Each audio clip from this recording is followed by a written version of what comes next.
Halo teman-teman, kembali lagi. Hai, Masih bersama Mas Kois, teman-teman. Ustadz halo, Genzi kita. Masya Allah, Mas Yogi. Aku mau sharing lanjutan dari episode terakhir kemarin, Mas. Kemarin kan kita udah bahas dikit lah, tipis tentang pentingnya Ramadan dan Oh, sholat tarawih. mm-mm. Terus aku jadi kepikiran lagi, aku tuh pernah, Mas, bahkan aku pernah melakukannya. Banyak teman-teman itu yang kayak menyepelekan sholat Idul Fitri. Ada kayak tahun baru itu ditunggu-tunggu, momen Ah, kembang api ditunggu-tunggu, tapi pas momen sholat Idul Fitri itu mereka kayak telah tahun ngarep lah. ah, Bahkan FYI, ini benar-benar true story teman-teman. Aku tuh jangan ditiru ya, tapi ya, please jangan ditiru. Aku itu malam takbiran minum, Mas, mm-mm. sama teman-teman, alkohol. Dan pas sholat taraweh, sholat Idul Fitri Ah, kita sholat. ya, Tapi temanku karena terlalu banyak minum, mm-mm. pas ruku dia nggak bangun, sampai ditendang temanku dikira meninggal, Mas. Iya, wah, Ternyata dia ketiduran karena saking telere. Nah, aku ya itu buat pengalaman aku sih, jangan ditiru teman-teman, itu ya, nggak baik. Pokoknya ya yang baik-baik aja yang diambil dari video ini. Tapi aku butuh masukan dari Mas Kois ini, Mas, tentang sholat Idul Fitri. di kita bicara konteks agama, Heeh. hukum secara hukum, sholat Idul Fitri itu ya, Heeh. sholat Idul Fitri itu sunnah muakkadah, Ya, sunnah yang tidak pernah ditinggalkan oleh Rasulullah. ya, Sunnah terbagi menjadi dua. oke, Ada sunnah muakkadah dan Heeh. sunnah ghairu muakkadah. Baik. Contoh sunnah muakkadah, Heeh. sholat Idul Fitri, Idul Adha, sholat duha, sholat istikharah, ataupun sholat-sholat manggil hujan. Nah, itu sholat sunnah muakkadah yang tidak pernah ditinggalkan oleh Rasulullah. Dan contoh dari sholat sunnah ghairu muakkadah, Heeh. sholat sunnah yang pernah ditinggalkan Rasulullah, pernah Oke, ditinggalkan pernah. Rasulullah, itu seperti sholat tahiyatul masjid. Kita Oke. datang ke masjid ini, datang ke suatu masjid ini, kita sholat tahiyatul masjid. Nah, itu Rasulullah pernah meninggalkannya. Oke. Nah, dan sholat-sholat sunnah lainnya. Nah, kita bicara konteks sholat Idul Fitri, itu adalah sholat sunnah yang tidak pernah ditinggalkan oleh Rasulullah. Heeh. Nah, jadi kayak seperti Qiyamul Lail. Qiyamul Lail itu adalah wajib bagi Rasulullah. Oke. Oh, itu kayak kalau kita umat Nabi Muhammad, kalau kita mencintai Rasulullah, Heeh. kita pasti meniru Heeh.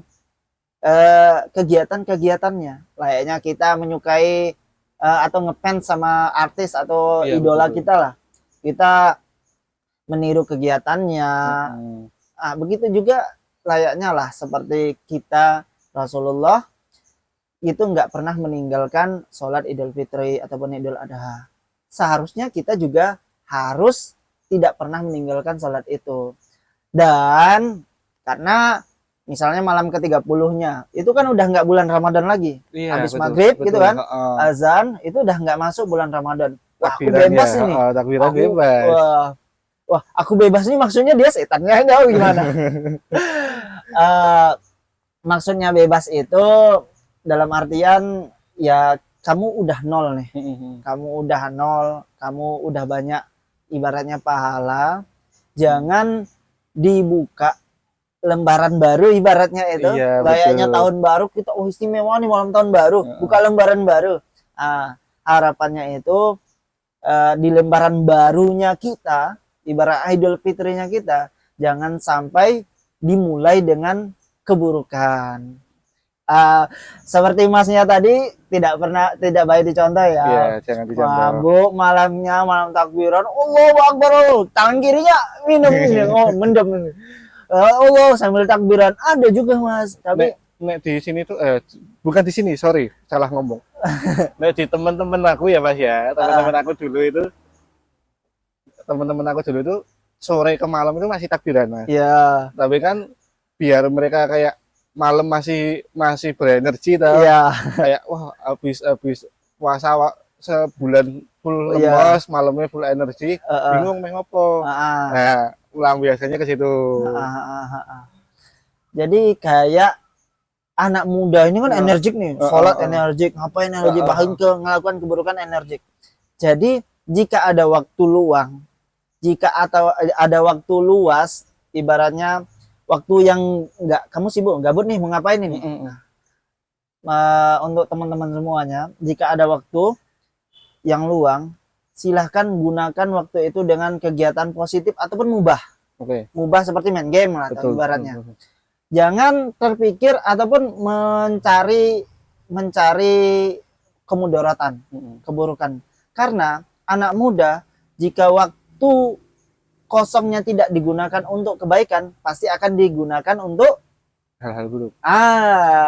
Oke. Kayak ibaratnya kita energi ke sini, tapi kita nggak ada yang ngingetin, nggak ada yang ngajak untuk kebaikan, malah banyak ngajak, ayo mendem ayo mendem cah. Itulah mungkin kita nggak kepikiran mau itu, tapi ada teman. Makanya teman-teman semuanya baiknya mempunyai teman yang selalu mengingatkan kebaikan, tapi tidak meninggalkan relate-nya dunia ini. Aku ya udah usia juga sih Mas ya. Aku udah ya ini tahun ketiga lah. Aku tuh kepikiran buat mengisi waktu luang selama Ramadan ini tuh. Aku pengen ya nyari kegiatan positif. Tapi aku itu bingung Mas menyalurkannya ke apa. Aku sempat kepikiran buat ikut, kalau di Klaten pernah dengar biker subuhan. Iya betul. Tapi ternyata itu susah banget Mas. Lebih susah di akunya ternyata, bukan biker subuhannya ya susah, tapi di akunya. Importnya. Soalnya keluar rumah di pagi hari itu ternyata seberat itu. Betul Mas. Ya. Makanya ya dingin, menusuk ke tulang. Ibaratnya kalau persenannya narik selimut sama bangun itu lebih 100% narik selimut enaknya gitu. Tapi begitu juga lah dengan ganjarannya. Sesuai Mas, jenengan sholat Idul Fitri akan mendapatkan pahala sebesar Gunung Uhud. Pahalanya Mas, Gunung Uhud. Uhud gede Mas. Begitu juga jenengan sholat subuh juga mendapatkan pahala lebih baik dari dunia dan seisinya. Iya, aku pernah dengar. Ada hadisnya kan? Ada. Udah familiar banget. Iya. Bahkan para sahabat dahulu itu mereka mendatangi sholat subuh. Kalaupun sakit disuruh merangkak Mas. Ada orang buta,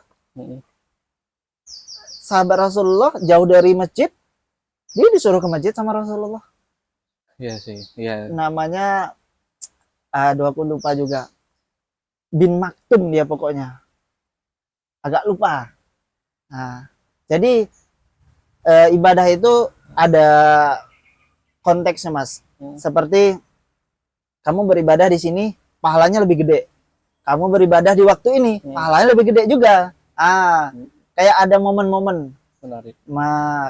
Jadi adanya Ramadan, momennya ini gede ini.